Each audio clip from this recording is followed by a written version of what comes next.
Hello food lovers. ಮೊದಲನೇದಾಗಿ ನಮ್ಮ ಎಲ್ಲ ವೀಕ್ಷಕರಿಗೆ ಕನ್ನಡ ರಾಜ್ಯೋತ್ಸವದ ಹಾರ್ದಿಕ ಶುಭಾಶಯಗಳು.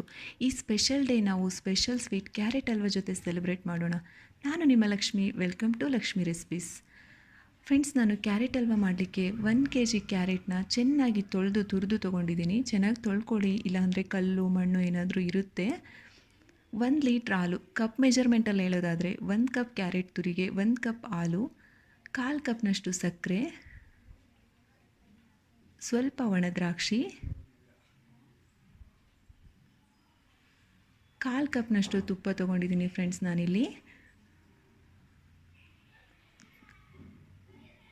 ಸ್ವಲ್ಪ ಗೋಡಂಬಿ ಫ್ರೆಂಡ್ಸ್, ನಾನಿಲ್ಲಿ ಗೋಡಂಬಿ ಮತ್ತು ದ್ರಾಕ್ಷಿ ತೊಗೊಂಡಿದ್ದೀನಿ. ನಿಮಗೆ ಬೇರೆ ಯಾವುದಾದ್ರೂ ಡ್ರೈ ಫ್ರೂಟ್ಸ್ ಇಷ್ಟ ಆಗೋದಾದರೆ ಅವನು ಕೂಡ ಸೇರಿಸ್ಕೊಳ್ಳಿ, ತೊಂದರೆ ಏನಿಲ್ಲ. 5 ಏಲಕ್ಕಿ ಫ್ಲೇವರ್ಗೋಸ್ಕರ, ಫ್ಲೇವರ್ ಚೆನ್ನಾಗಿರುತ್ತೆ. ಇವಾಗ ತಯಾರಿ ವಿಧಾನ ನೋಡೋಣ. ಸ್ಟವ್ ಆನ್ ಮಾಡಿ ಬಾಣಲಿ ಇಟ್ಕೊಂಡು ಅದಕ್ಕೆ 1/4 ಕಪ್ನಷ್ಟು ತುಪ್ಪ ಸೇರಿಸ್ಕೊಂಬಿಡಿ. ಈ ತುಪ್ಪ ಎಲ್ಲ ನೀಟಾಗಿ ಕರಗಿದ ಮೇಲೆ ತುಪ್ಪ ಸ್ವಲ್ಪ ಕಾಯ್ತಾ ಇರುತ್ತೆ. ಆವಾಗ ಗೋಡಂಬಿ ಎಲ್ಲ ಹಾಕ್ಕೊಂಡು ಚೆನ್ನಾಗಿ ಕಲಿಸ್ಕೊತ ಇದು ಗೋಲ್ಡನ್ ಕಲರ್ಗೆ ಬರೋ ತನಕ ಫ್ರೈ ಮಾಡಿಕೊಡಿ. ನೋಡಿ ಫ್ರೆಂಡ್ಸ್, ಗೋಲ್ಡನ್ ಕಲರ್ಗೆ ಬಂದಿದೆ. ಇದನ್ನು ಒಂದು ಪ್ಲೇಟಿಗೆ ಹಾಕ್ಕೊಂಡು ಎತ್ತಿಟ್ಕೊಂಬಿಡಿ ಒಂದು ಸ್ವಲ್ಪ ಹೊತ್ತು ಪಕ್ಕಕ್ಕೆ. ಈ ರೀತಿ ಎಲ್ಲವನ್ನು ತೆಗೆದಿಟ್ಕೊಳ್ಳಿ. ಈಗ ಅದೇ ತುಪ್ಪಕ್ಕೆ ಒಣದ್ರಾಕ್ಷಿನ ಹಾಕಿ ಇದನ್ನು ಕೂಡ ಒಂದು ಸಲ ಹಂಗೆ ಟರ್ನ್ ಮಾಡಿಕೊಂಡ್ರೆ ಸಾಕು ಫ್ರೆಂಡ್ಸ್, ಫ್ರೈ ಆಗಿಬಿಡುತ್ತೆ. ಮೀಡಿಯಮ್ ಫ್ಲೇಮ್ಗೆ ಅಡ್ಜಸ್ಟ್ ಮಾಡಿಕೊಂಡು ಫಸ್ಟ್ ಫ್ರೈ ಮಾಡ್ಕೊಳ್ಳಿ, ಇಲ್ಲಾಂದರೆ ಸೀದೋಗಿಬಿಡುತ್ತೆ. ಇದನ್ನು ಕೂಡ ಒಂದು ಪ್ಲೇಟಿಗೆ ಹಾಕಿ ತೆಗೆದಿಟ್ಟು ಪಕ್ಕಕ್ಕಿಡಿ.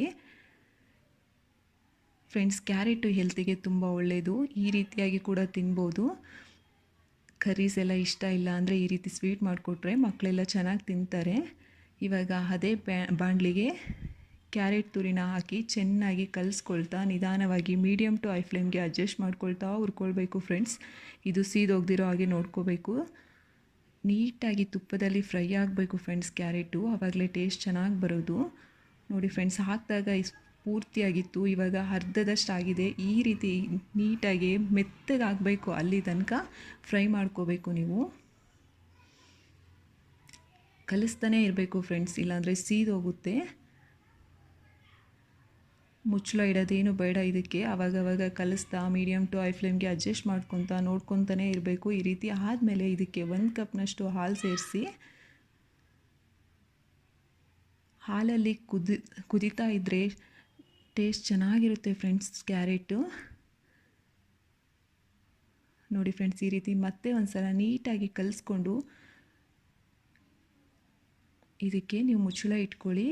ಒಂದು ಕುದಿ ಬರೋ ತನಕ ಮುಚ್ಚಳ ಇಡಬೇಕು ಫ್ರೆಂಡ್ಸ್, ಜಾಸ್ತಿ ಇಡೋಂಗಿಲ್ಲ. ನೋಡಿ ಈ ರೀತಿ ಕುದಿ ಬಂದ ತಕ್ಷಣ ಮತ್ತೆ ಮುಚ್ಚಳ ತೆಗೆದು ಮತ್ತೆ ನೀಟಾಗಿ ಕಲಿಸ್ಕೊಳ್ಳಿ. ಆವಾಗವಾಗ ಕಲಿಸ್ತಾನೆ ಇರಬೇಕು ಫ್ರೆಂಡ್ಸ್. ನಿಮ್ಮದು ಪೂರ್ತಿ ಕ್ಯಾರೆಟ್ ಹಲ್ವಾ ಮಾಡೋದು ಮುಗಿಯೋ ತನಕ ನೀವು ಕಲಿಸ್ತಾನೆ ಇರಬೇಕು, ಇಲ್ಲ ಅಂದರೆ ಸೀದೋಗಿ ಅದು ಟೇಸ್ಟ್ ಎಲ್ಲ ಹಾಳಾಗಿಬಿಡುತ್ತೆ. ನೋಡಿ ಈ ರೀತಿ ಹಾಲೆಲ್ಲ ಹಿಂಗ್ತಾ ಇದೆ. ಇಷ್ಟೆಲ್ಲ ಹಾಲು ಹಿಂಗಿದ ಮೇಲೆ ಇದಕ್ಕೆ 1/4 ಕಪ್ನಷ್ಟು ಸಕ್ಕರೆ ಸೇರಿಸ್ಕೊಳ್ಳಿ ಫ್ರೆಂಡ್ಸ್. ನಾನಿಲ್ಲಿ 1/4 ಕಪ್ ತೊಗೊಂಡಿದ್ದೀನಿ. ನಿಮ್ಮ ಮನೇಲಿ ಸ್ವೀಟ್ ಇಷ್ಟಪಡೋದಾದರೆ ಇನ್ನೂ ಒಂದು ಸ್ವಲ್ಪ ಸೇರಿಸ್ಕೊಳ್ಳಿ, ತೊಂದರೆ ಏನಿಲ್ಲ, ಚೆನ್ನಾಗೇ ಇರುತ್ತೆ. ನೋಡಿ ಈ ರೀತಿ ಮತ್ತೆ ನೀರು ಬಿಡುತ್ತೆ ಸಕ್ಕರೆ ಎಲ್ಲ ಕರಗಿದ ಮೇಲೆ ಮತ್ತೆ ಒಂದು ಸಲ ಕಲಿಸ್ಕೊಳ್ತಾನೇ ಇರಬೇಕು. ನೋಡಿ ಫ್ರೆಂಡ್ಸ್, ಇನ್ನೇನು ಕ್ಯಾರೆಟ್ ಹಲ್ವಾ ರೆಡಿ ಆಗ್ತಾ ಬಂದಿದೆ. ಈ ರೀತಿ ಮಾಡಿಕೊಟ್ರೆ ಮಕ್ಕಳು ತುಂಬ ಇಷ್ಟಪಟ್ಟು ತಿಂತಾರೆ ಫ್ರೆಂಡ್ಸ್. ಈಗ ಫ್ಲೇವರ್ಗೋಸ್ಕರ ಏಲಕ್ಕಿ ಪುಡಿನ ಹಾಕಿ ಮತ್ತೆ ಒಂದು ಸಲ ಕಲಿಸ್ಕೊಳ್ಳಿ.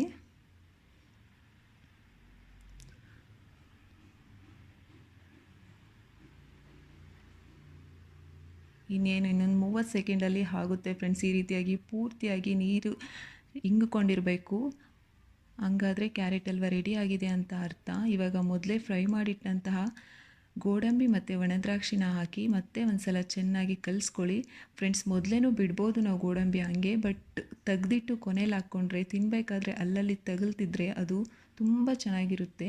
ಇಷ್ಟೇ ಫ್ರೆಂಡ್ಸ್, ಕ್ಯಾರೆಟ್ ಹಲ್ವಾ ರೆಡಿ. ಇಷ್ಟ ಆಯಿತಾ? ಮತ್ತೇಕೆ ತಡ, ನೀವು ಪ್ರಿಪೇರ್ ಮಾಡಿ, ನೀವು ಎಂಜಾಯ್ ಮಾಡಿ. ನಿಮಗೆ ಹೇಗೆ ಬಂದಿದೆ ಅಂತ ಕಾಮೆಂಟ್ ಮಾಡಿ. ನಮ್ಮ ವಿಡಿಯೋ ಇಷ್ಟ ಆದರೆ ಲೈಕ್ ಮಾಡಿ, ಸಬ್ಸ್ಕ್ರೈಬ್ ಮಾಡಿ.